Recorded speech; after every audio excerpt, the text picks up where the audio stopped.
এখনো যাই না, মানে এখনো ব্লাস্ট করা হয় না, জানি না।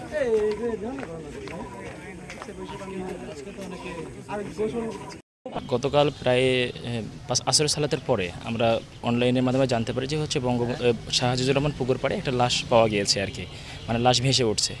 তো তাৎক্ষণিকভাবে আমরা সেখানে যাই, গিয়ে মানে তখন পর্যন্ত লাশটা পুকুরের মাঝখানে ছিল।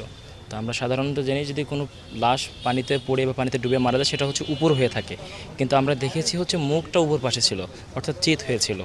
এরপরে বিষয়টি হচ্ছে প্রশাসনিক বা অনেক ঢিলামো ছিল, যে কারণে হচ্ছে ওখান থেকেই লাশকে পরবর্তীতে টেনে আনা হয়।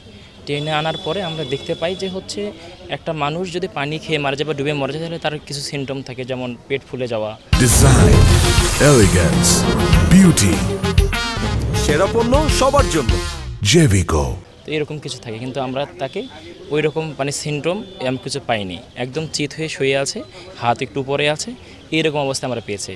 তো মৃত্যুর এই বিষয়টা আমাদের কাছে এখন পর্যন্ত রহস্যজনক। আমরা জানাচ্ছি যে হচ্ছে সুষ্ঠু তদন্তের মাধ্যমে একটা যেন এর ভিত হয়। সাজিদ যে হলে থাকতো ওই হলো নেই, সিসিটিভি নেই। এটা নিয়ে কালকে আলোচনা হয়েছে এবং খুব দ্রুত সিসিটিভি বসানো হবে। অবশ্যই এটা ব্যর্থতা।